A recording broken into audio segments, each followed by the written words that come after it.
Gente, eu vou falar sobre a segunda parte da construção da nossa maquete, que envolve agora a decoração, vegetação, a colocação das construções e alguns detalhes a mais.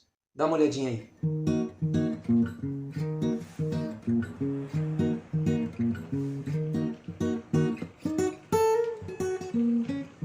Bom, como vocês sabem, a intenção dessa vez era que a nossa maquete não ficasse com aquela impressão de ser muito plana.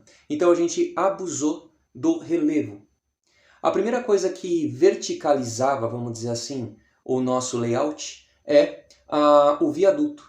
Nós tivemos um vídeo específico sobre esse viaduto, era um viaduto rodoviário que passava por cima da linha. Por isso a gente não teve que se ocupar de ficar preocupado com uma linha por cima da outra, passando um trem por cima de outro, coisa que, para dizer a verdade, não é muito comum, muito menos no Brasil. Eu não lembro de ver, pelo menos, andando por aí, se tem algum lugar nesse país que tem uma linha passando sobre outra. Se de repente você conhece, até avisa aí a gente, isso é legal de ver. Mas eu mesmo não sei, nunca vi, na estrada, nunca vi isso acontecer.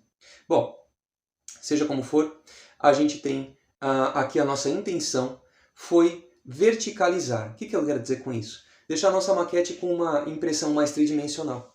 O que a gente fez além disso tudo? Bom, para poder complementar esse viaduto, é claro que eu tive o cuidado de não deixar simplesmente um viaduto que brota e não ser acompanhado por algo que também fosse alto, como alguns morros.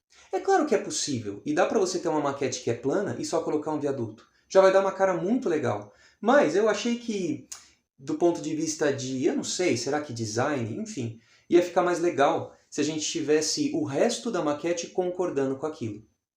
Então, a primeira coisa foi fazer aquele relevo da mesma maneira que vocês têm aí um vídeo. Eu mostrei fazendo esse relevo separadamente num vídeo específico que a gente usava a tal da atadura gessada. A atadura gessada era colocada sobre uma estrutura que envolvia madeira, eventualmente papelão, e a tela mosquiteira. Ela também tinha o auxílio de um grampeador. E com isso a gente foi montando, foi fazendo. Você tem a instrução ali e todo o passo a passo de como dá para fazer. Aliás, esse cantinho de morro que eu fiz dessa vez aí nesse vídeo foi colocado aqui na maquete num canto. Ele está bem ali, eu aproveitei, o tamanho acabou dando certo, e eu só fiz a união dele com o resto do relevo com um pouco de massa corrida. Vocês sabem, eu falei bastante sobre massa corrida nesse projeto porque eu acredito na massa corrida. Eu acho que é um negócio muito prático. O inconveniente da massa corrida, como também já citei, é que ela depois de um tempo tem o seu volume reduzido. Então pode aparecer algumas rachaduras e tal. Isso pode ser resolvido se você passar ela num dia, no outro olhar de novo e compensar as imperfeições. Não tem nenhum problema.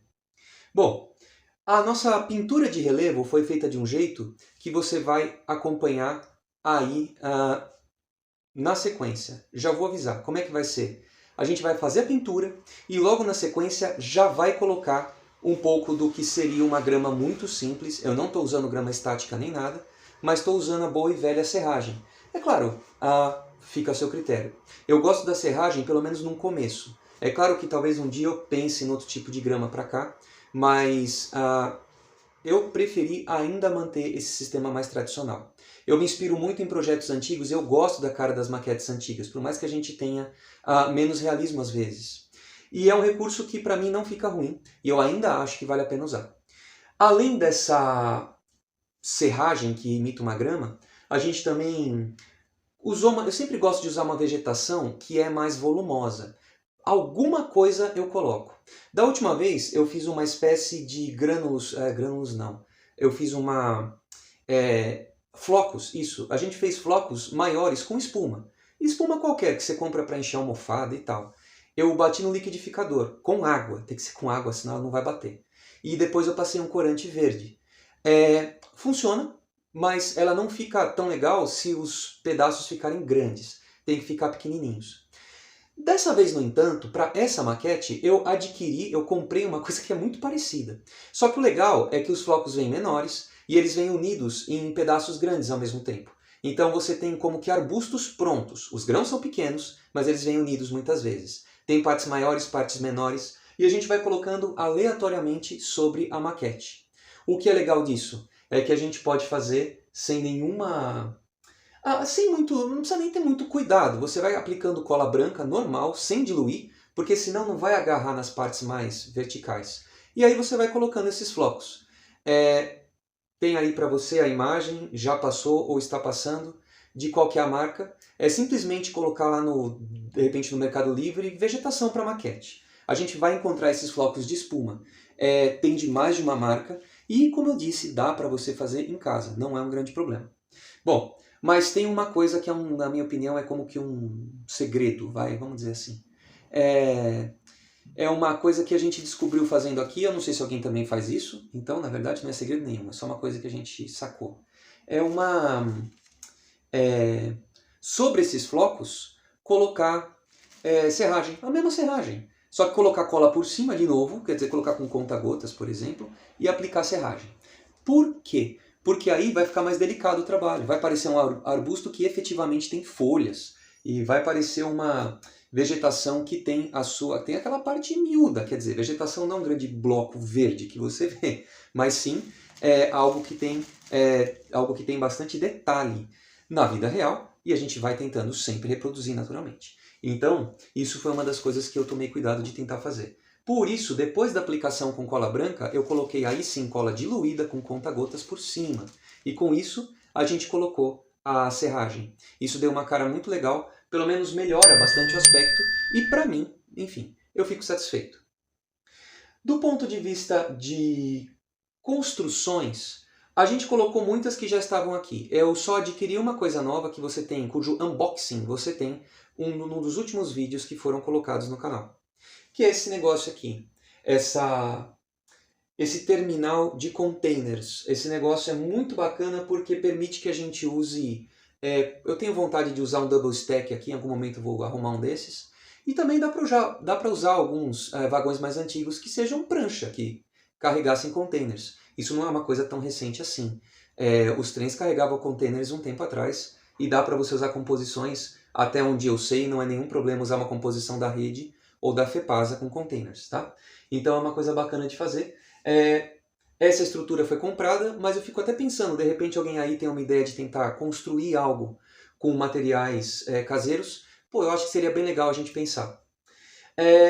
A gente também tem uma caixa d'água, que é esta aqui, que é uma caixa d'água feita uma caixa d'água com desenho em inglês, que tem muito aqui no Brasil, e ela foi feita com pedaços do depósito de locomotivas. O legal do depósito de locomotivas da Fratesc é que é um negócio muito grande, e você corta ele em pedacinhos, e você vai transformando ele numa coisa...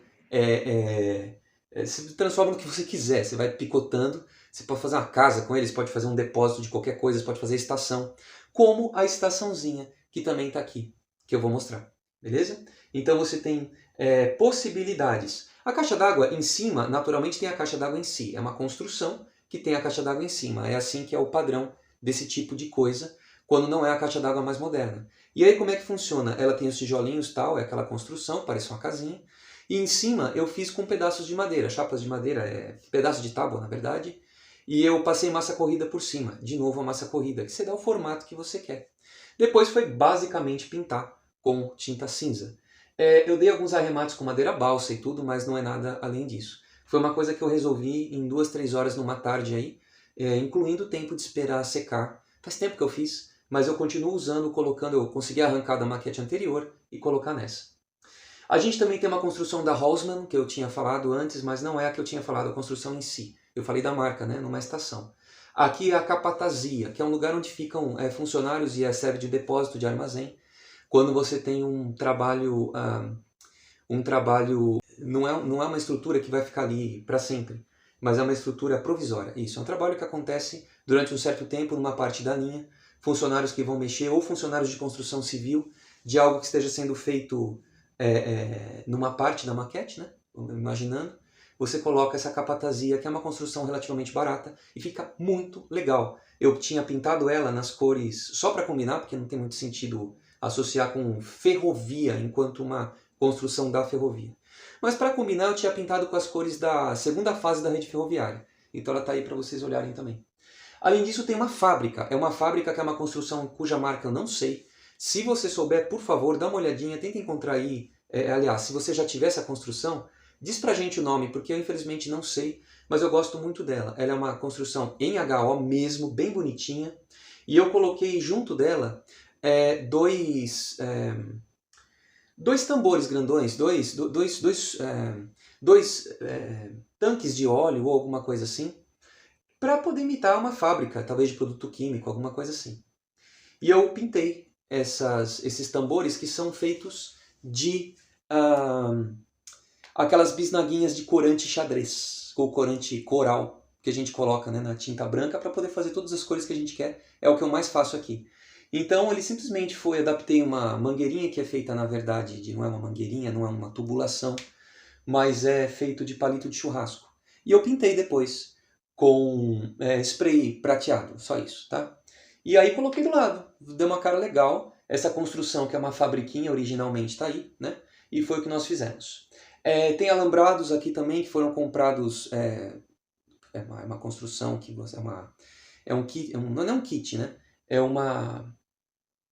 algo que já vem pronto, né?